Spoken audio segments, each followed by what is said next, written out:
Assalamualaikum warahmatullahi wabarakatuh. Bismillahirrahmanirrahim. Alhamdulillahirrabbilalamin. Wabihi nasta'in wa ala umuri dunya waddin. Wassalatu wassalamu ala asrafil anbiya'i wal mursalin wa ala alihi wa sahbihi ajmain amma ba'du. Perkenalkan, nama saya Rija Jia Agustina dengan NIM 1202020144. Dengan dibuatnya video ini adalah untuk memenuhi persyaratan ujian tengah semester pada mata kuliah Filsafat Islam. Nah, di sini saya akan menyampaikan mengenai riwayat hidup dan pemikiran Al-Ghazali. Nah, yang pertama mengenai biografi Al-Ghazali.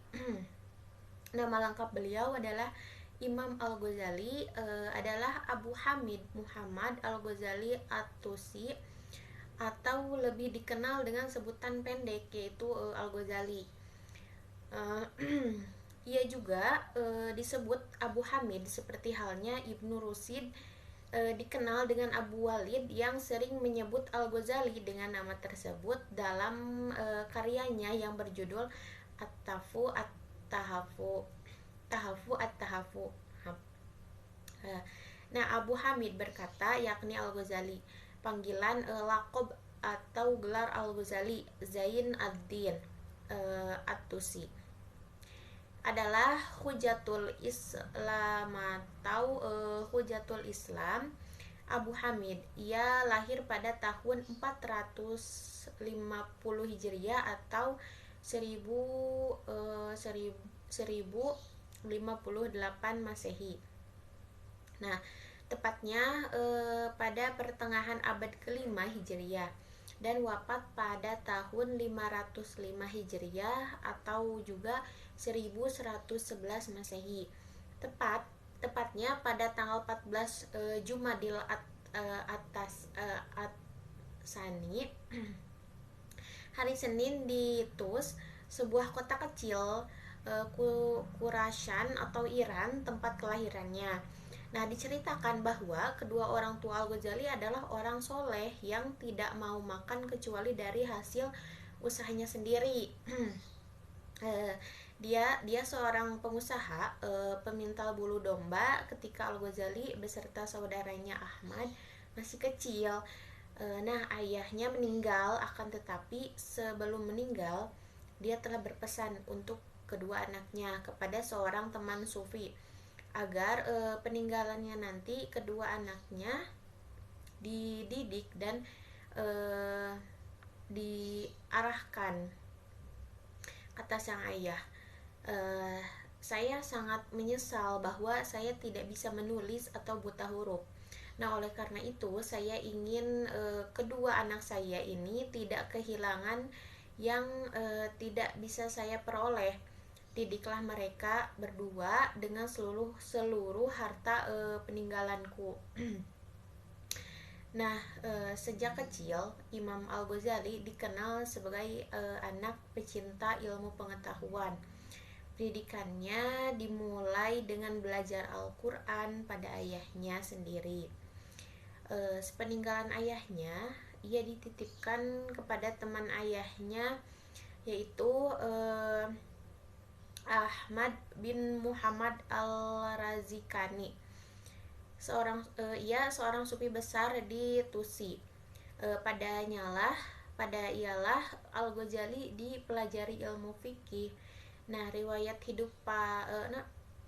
mempelajari ilmu fikih, riwayat hidup para wali dan kehidupan spiritual mereka. Nah, selain itu, ia juga belajar menghafal syair-syair tentang mahabbah atau cinta kepada Allah, Al-Quran, dan sunnah. Nah, pembahasan selanjutnya mengenai karya-karya Al-Ghazali. Nah, Al-Ghazali ini merupakan sosok ilmuwan dan penulis yang sangat produktif. Berbagai tulisannya telah banyak menarik perhatian dunia, baik dari kalangan muslim maupun non-muslim. Nah, para pemikir barat abad pertengahan seperti Raymond Martin, Thomas Aquinas, dan Pascal ditengarai banyak dipengaruhi oleh pemikiran Al-Ghazali pasca periode Sang Hujatullah ini. Berbagai hasil karyanya yang telah banyak diterjemahkan ke dalam berbagai bahasa seperti bahasa Latin, Spanyol, Yahudi, Perancis, Jerman, dan bahasa Inggris. Dijadikan referensi oleh kurang lebih 44 pemikir barat, Al-Ghazali diperkirakan telah menghasilkan 300 buah karya tulis yang meliputi berbagai disiplin ilmu seperti logika, filsafat, moral, tafsir, fikih, ilmu-ilmu Al-Quran, tasawuf, politik, administrasi, dan perilaku ekonomi. Namun demikian, yang ada hingga kini hanya 84 buah. Di antaranya adalah Ihya Ulum Ad-Din, Al-Munkid min Ad-Dalal,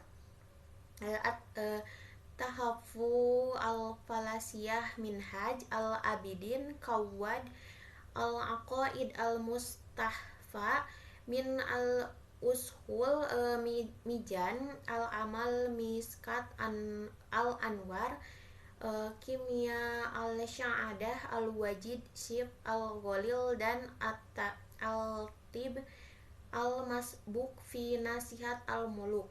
Nah, Badawi mengatakan bahwa jumlah karangan Al-Ghazali ini ada 47 buah. Nama-nama buku tersebut adalah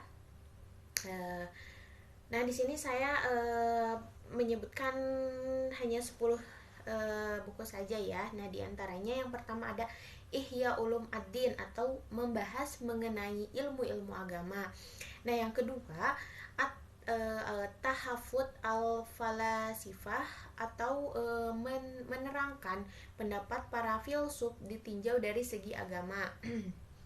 Nah, yang ketiga ada Al-Iqtishab fi Al-Iqtiqab, yaitu inti ilmu ahli kalam. Yang keempat Al-Munkid min Ad-Dalal atau menerangkan tujuan dan rahasia-rahasia ilmu.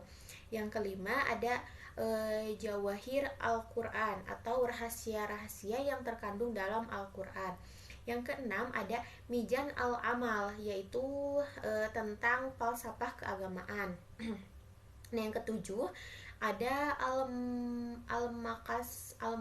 Al-Maqasad Al-Asna fi Ma'ani Asma'ila Al-Husna, yaitu tentang arti nama-nama Tuhan. Yang kedelapan adalah Faishal At-Tafriq Baina Al-Islam wal Asjindikoh, yaitu perbedaan antara Islam dan Jindik.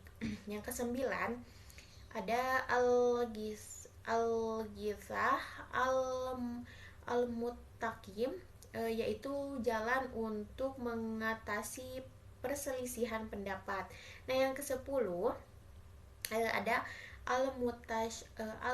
Al-Mustadhiri, yaitu yang memadorotkan. Nah, selanjutnya mengenai gagasan Imam Al-Ghazali tentang etika yang harus disertakan dalam aktivitas bisnis.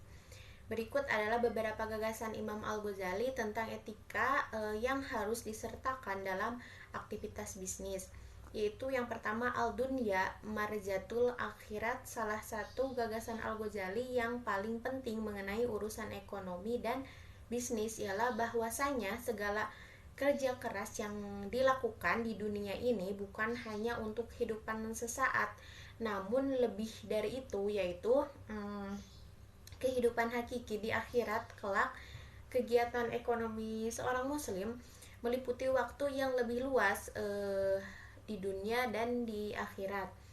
Terdapat 3 teori yang dikemukakan oleh Al-Ghazali yang berhubungan dengan aktivitas manusia dan ekonomi, yaitu yang pertama, orang yang mengutamakan mencari nafkah kehidupan dunia sehingga melupakan pengabdiannya kepada Tuhannya, dan mereka termasuk orang yang celaka.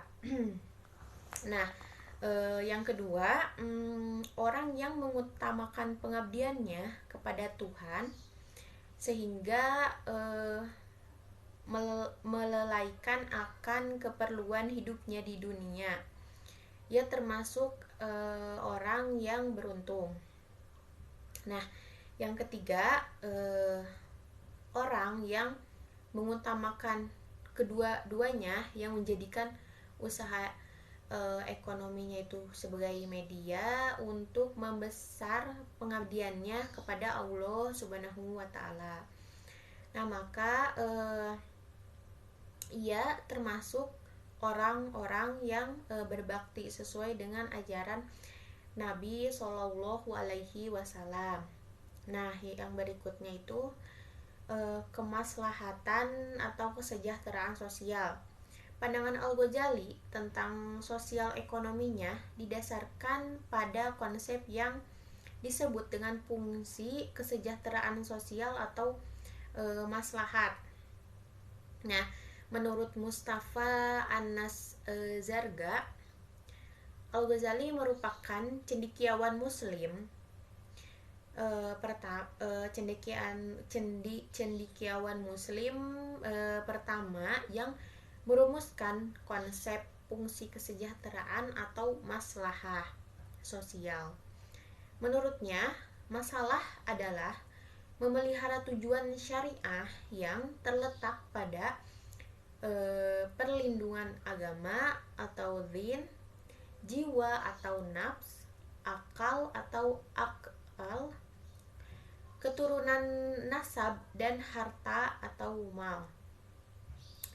Tema yang menjadi pangkal tolak ukur dari seluruh karyanya adalah konsep maslahat atau kesejahteraan sosial, yakni konsep yang mencakup semua aktivitas manusia dan membuat kaitan erat dengan antara individu dengan masyarakat. Adapun hierarki tingkatan tersebut adalah yang pertama ada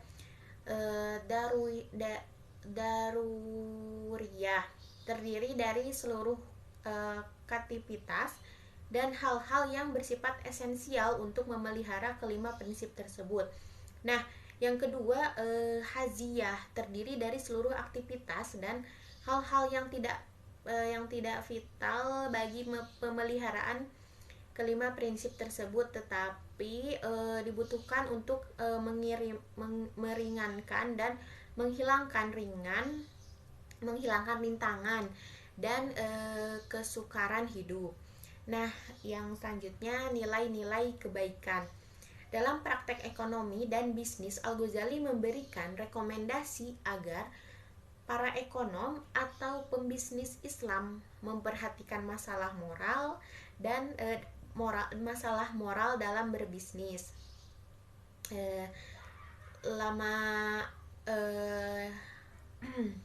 Menyebutkan beberapa cara untuk mempraktekkan perilaku baik dalam membisnis. Di antaranya yang pertama itu menghindarkan diri untuk mengambil keuntungan secara berlebihan. Nah, yang kedua, rela merugi ketika melakukan transaksi dengan orang miskin. Yang ketiga, kemurahan hati dalam menagih hutang. Nah, yang keempat, kemurahan hati dalam membayar hutang. Yang kelima, mengabulkan permintaan pembeli jika untuk membatalkan jual beli jika pihak pembeli menghendakinya atau sebaliknya.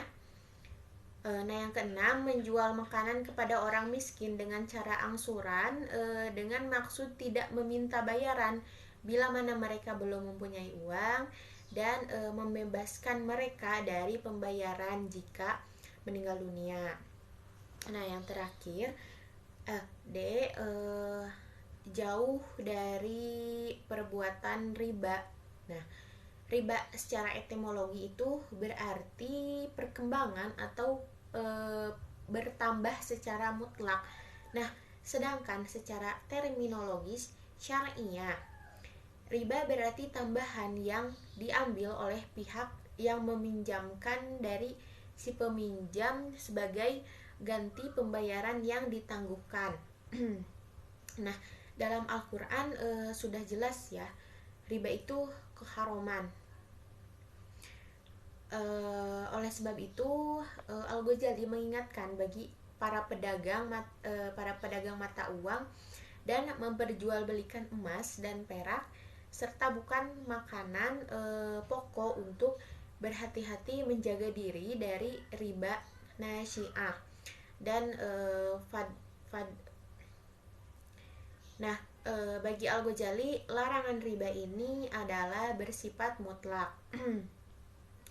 Argumen yang dikemukakan beliau adalah bukan hanya sebagai perbuatan dosa, namun juga memberikan kemungkinan terjadinya eksploitasi